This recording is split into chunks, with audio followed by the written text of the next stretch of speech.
शत्रू भैया आपलं सावध झालं बर का. येऊ दे येऊ दे. मुंगाट येईल आणि सुसाट ढगात जाईल.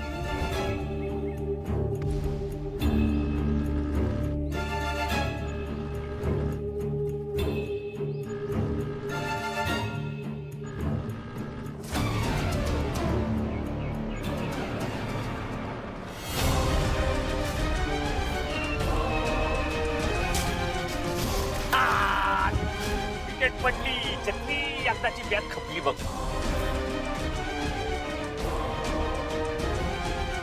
शत्रू भैया त्याला जाळायला 4 लाकडं लढायला त्याच्याच घरची लेकरं बोलवूया.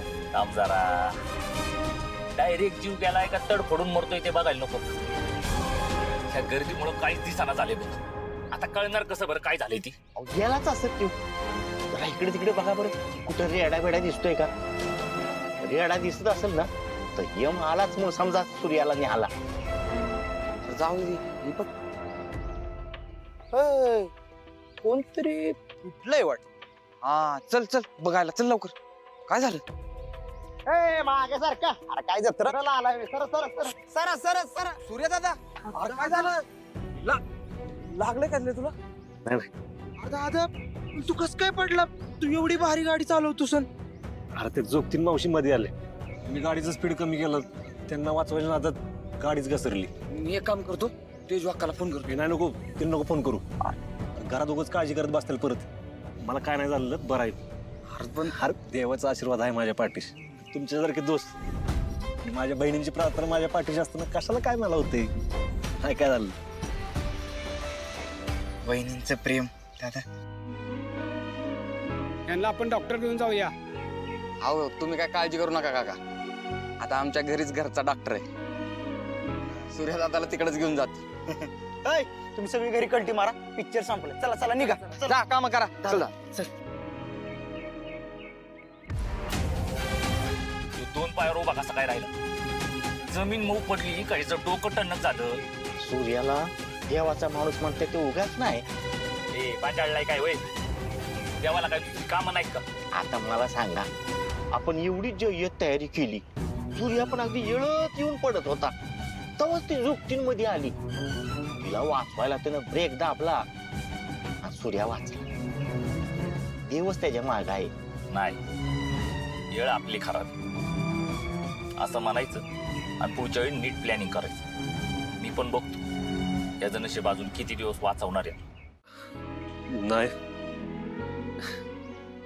शरीराच्या घावाचं काहीच वाटत नाही. ते किती बी बसले तरी झेलाची ताकद आहे माझ्यात. द्या मला मी लावते.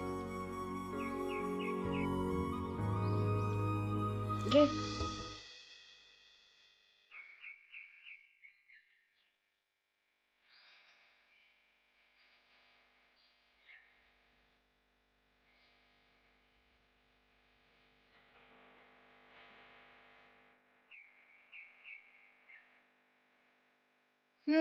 दादा तर लवकर बरं होणार.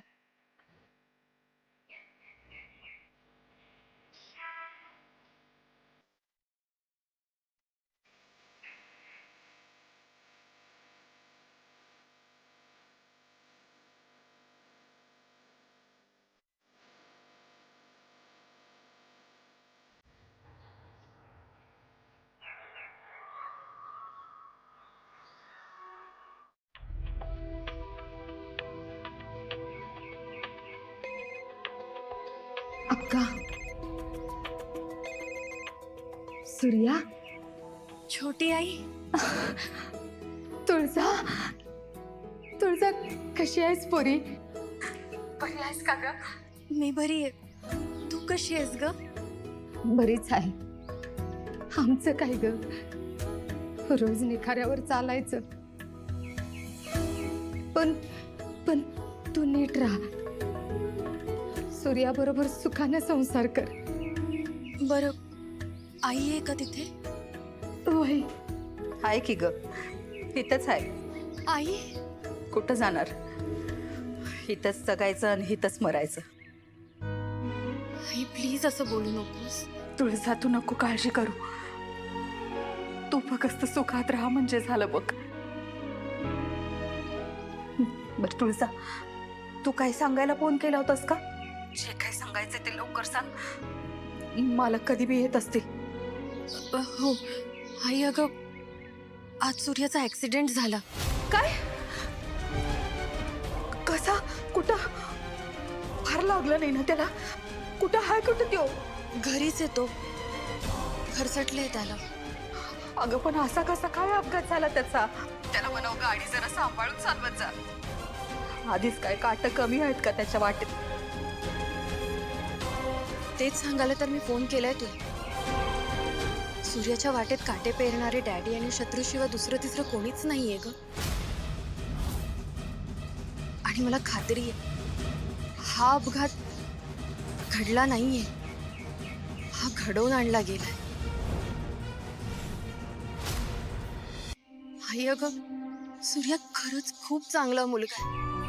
माझ्या लग्नाच्या बाबतीत जे काही झालं त्यात सूर्याची खरंच काही चूक नाहीये.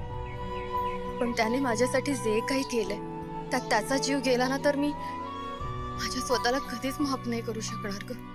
हे बघ, तू नको घाबरू, असं काही होणार नाही. मला नाही वाटत तुझे डॅडी आणि शत्रू एवढं टोकाचं पाऊल उचलतील. आई, हे तू बोलतेस? त्यांना इतक्या जवळून ओळखून सुद्धा?